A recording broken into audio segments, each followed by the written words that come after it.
అదేవిధంగా ఎఫ్టీఎల్లో ఎవరైతే అక్రమ నిర్మాణాలు చేస్తున్నారో వాటిని అరికట్టడానికి చేశారు. కానీ ఇప్పుడు హైడ్రా అంటే కేవలం కూల్చివేతలు ఎక్కడైతే ఉన్నాయో తక్షణం ఇది కబ్జాకు గురి అయిందంటే పోయి బుల్డోజర్ పెట్టి కూల్చివేస్తున్నారు.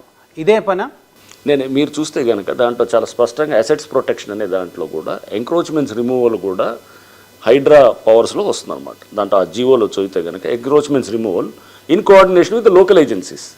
సో లోకల్ ఏజెన్సీస్ ఎవరు ఉంటారు? లోకల్ మున్సిపాలిటీ అయితే మున్సిపాలిటీ ఉంటారు, లేకపోతే ఒకవేళ కనుక కార్పొరేషన్ అయితే జిహెచ్ఎంసీ అయితే వాళ్ళతో ఉంటారు. ఎవరితో అంటే ఆ లోకల్ ఏజెన్సీ ఎవరున్నారు వాళ్ళతో కోఆర్డినేషన్తో చేస్తుంటారు అన్నమాట.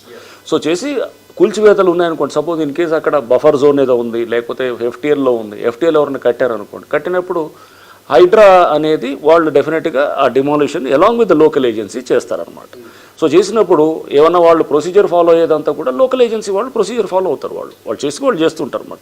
వాళ్ళు సపోజ్ ఆల్రెడీ ఇంతకుముందు ప్రొసీజర్